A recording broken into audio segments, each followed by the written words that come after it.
Hi, welcome to Tamil botnet. நம்ம இன்றைக்கி இந்த வீடியோவில் பாஸ்வேர்டு அட்டாக்ஸ் தான் பார்க்க போகிறோம். அதாவது இந்த வீடியோவில் நம்ம இப்போ பார்க்க போகிறது என்னென்னா 5 டைப்ஸ் தான் பார்க்க போகிறோம். இந்த 5 டைப்ஸில் எப்படிலாம் நம்மளோட பாஸ்வேர்டை வந்து அட்டாக் பண்ணுறாங்க அப்படின்ட்டு நம்ம பார்க்க போகிறோம். பாஸ்வேர்டுங்கிறது ஒன்றும் இல்லை, நம்மளோட சீக்ரெட் கீ. அதாவது நம்மளோட ஃபேஸ்புக் அக்கௌண்ட்லேருந்து நம்ம ஆண்ட்ராய்ட் ஃபோனில் இருக்க பேட்டர்ன் லாக் வரைக்கும் எல்லாமே உங்களுக்கு வந்து பாஸ்வேர்டில் தான் வந்திருக்கு. ஏடிஎம் கார்டு ஆல்சோ சரியா, எல்லாத்துலேயும் வந்து பின் கொடுக்குறோம். அதுதான் வந்து இது வந்து ஒரு கிரிப்டோ கிராப்டட் வேல்யூ அப்படின்னு சொல்லுவாங்க. இது வந்து MD5 ஹேஷ் வேல்யூவாக இருக்கலாம். இந்த மாதிரி நிறைய என்கிரிப்ஷன் என்னென்னமோ மெத்தட்லாம் வந்து என்கிரிப்ட் பண்ணி வச்சுருக்காங்க. இருந்தாலும் இந்த பாஸ்வேர்டெல்லாம் எப்படி ஹேக்கர்ஸ் வந்து அட்டாக் பண்ணுறாங்க அப்படிங்கிறது தான் பார்க்க போகிறோம்.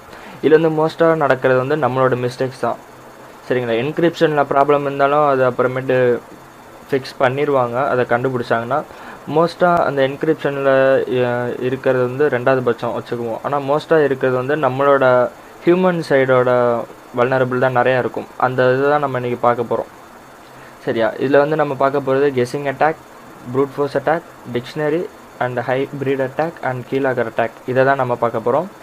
சரி, கெஸ்ஸிங் அட்டாக்னா என்ன அப்படின்னு தான் இப்போ பார்க்க போகிறோம். சரி, ஒன்றும் இல்லை, கெஸ்ஸிங் அட்டாக்னால் உங்களுக்கு வந்து புரிஞ்சிருக்கும் இந்த வார்த்தையை பார்க்குறப்ப.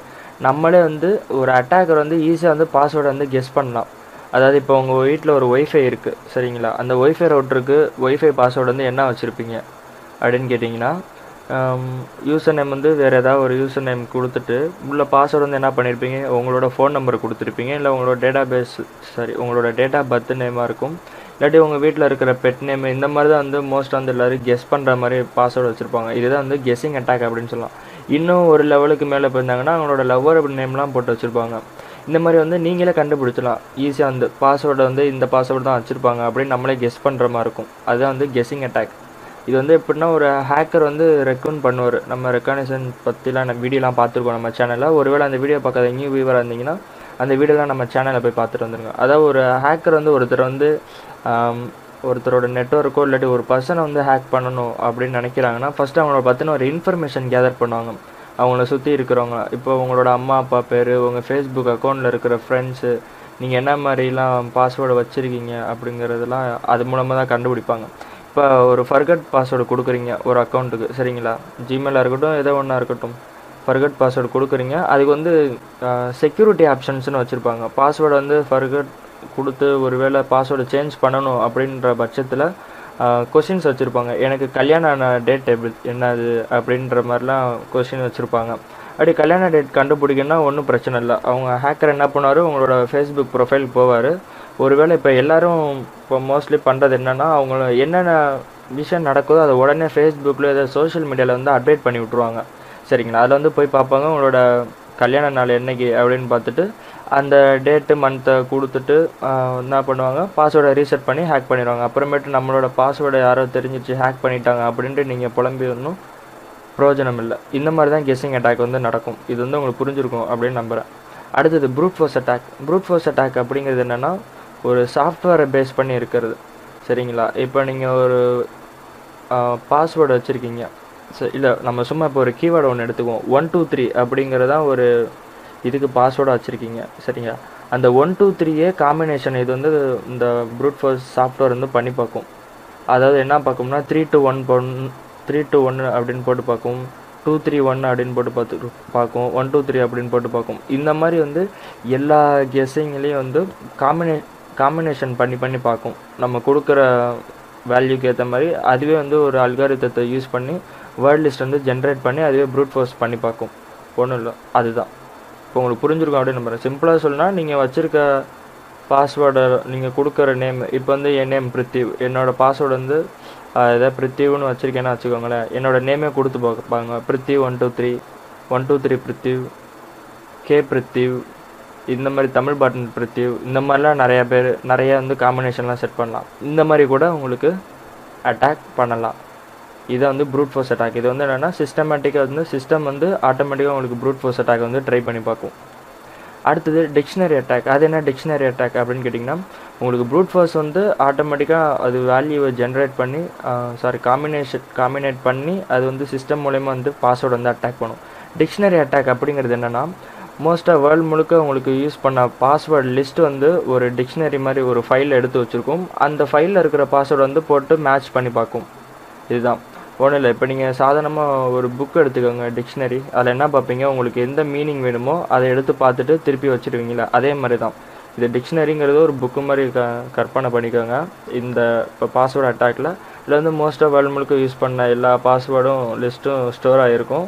அது என்ன பண்ணும், இந்த சாஃப்ட்வேர் மூலமாக, இதுவும் ஒரு ஆட்டோமேட்டட் சாஃப்ட்வேர் தான், ப்ரோக்ராம் தான். இது என்ன பண்ணும், உள்ள டிக்ஷனரி ஃபைல்குள்ளே இருக்கிற பாஸ்வேர்டை எடுத்து போட்டு பார்க்கும், ராங்காக இருக்கா அதை விட்டுட்டு அடுத்த பாஸ்வேர்டை போடும், அடுத்த பாஸ்வேர்டு இந்த மாதிரி பண்ணி பார்க்கும்.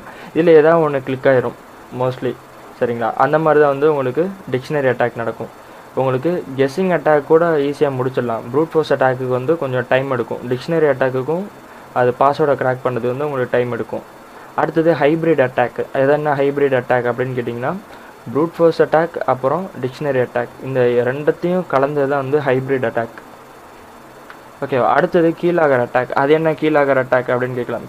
கீலாகர் அப்படிங்கிறது என்னென்னா, உங்கள் கம்ப்யூட்டரில் நடக்கிற எல்லா ஆக்டிவிட்டியும் வந்து அது வாட்ச் பண்ணும். இப்போ நீங்கள் கீபோர்டில் உங்களோட பாஸ்வேர்டு வந்து டைப் பண்ணுறீங்க, அட்மின் அப்படின்ட்டு. ஃபேஸ்புக் பேஜுக்கு போகிறீங்க, லாகின் பேஜுக்கு போகிறீங்க, உங்களோட யூசர் நேம் கொடுக்குறீங்க, பாஸ்வேர்டு வந்து அட்மின் அப்படின்னு கொடுக்குறீங்க. அப்படி அட்மின் கொடுக்குறப்ப உங்களுக்கு மானிட்டரில் வந்து ஸ்டாராக தான் வரும். ஆனால் இந்த கீலாகர் என்ன பண்ணுன்னா, அது நம்மளோட கீ ஸ்டாக் எல்லாத்தையும் வந்து காப்பி பண்ணிக்கிட்டே இருக்கும். நம்ம என்ன டைப் பண்ணுறோம் அப்படிங்கிறது எல்லாத்தையும் வந்து காப்பி பண்ணும். இதுதான் வந்து கீலாகர் அப்படின்னு சொல்லுவாங்க, லாக் பண்ணும். இந்த கீலாகரில் வந்து 2 டைப் இருக்குது. ஒன்று ஹார்ட்வேரில் இருக்குது, இன்னொன்று வந்து சாஃப்ட்வேரில் இருக்குது. இதை பற்றின டெமான்ஸ்ட்ரேட் எல்லாமே நம்ம பின்னாடி பார்ப்போம். ஓகே, உங்களுக்கு இந்த வீடியோ பிடிச்சிருக்கும், புரிஞ்சிருக்கும் அப்படின்னு நம்புகிறேன். சும்மா சின்னதாக ஒரு வீடியோ தான் இது. எப்படி fruit force attack, dictionary attack, hybrid attack இதெல்லாம் நடக்குது அப்படின்ட்டு. இன்னும் பிஷிங் அட்டாக் இருக்குது. பிஷிங் அட்டாக் வந்து நான் இந்த ஸ்லைடில் சேர்க்கலை, ஏன்னா அது வந்து யூசர் நேம் பாஸ்வேர்டு வந்து எடுக்கிறது. அதிலேருந்து எப்படி ப்ரொடெக்ட் பண்ணுறது அப்படிங்கிறத நம்ம அடுத்த வீடியோவில் பார்ப்போம்.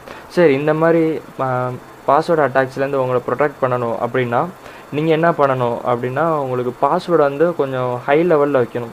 ஏன்னா உங்களுக்கு மோஸ்ட்லி பாஸ்வேர்டு வந்து எல்லாமே உங்களோட கீபோர்டுக்குள்ளே தான் இருக்கும். என்ன இருக்கும், ஆல்ஃபபெட்டிக்கல் லெட்டர்ஸ் இருக்கும். அது வந்து லோயர் கேஸாக இருக்கலாம், இல்லை அப்பர் கேஸாக இருக்கலாம், ரைட்டு. அதுக்கப்புறம் ஸ்பெஷல் கேரக்டர் இருக்கும், அதுக்கப்புறம் நம்பர்ஸ் இருக்கும். இதுக்குள்ளே தான் உங்களோட பாஸ்வேர்டு இருக்கும். ஸோ உங்களால் எந்தளவு பாஸ்வேர்டு வந்து நீங்கள் டஃப்பாக வைக்கிறீங்களோ அந்தளவுக்கு வந்து ஹேக்கரால் அதை கிராக் பண்ணுறது வந்து கஷ்டமாகும், டைம் எடுக்கும். ரொம்ப டைம் எடுத்துச்சுன்னா என்ன ஆவாங்க, போடா அப்படின்ட்டு விட்டுட்டு வேறு ஏதாவது வழி தான் ட்ரை பண்ணுவாங்க, சரிங்களா. அந்த மாதிரி வந்து உங்களோட பாஸ்வேர்டோட கேரக்டர் வந்து இன்க்ரீஸ் பண்ணுங்கள்.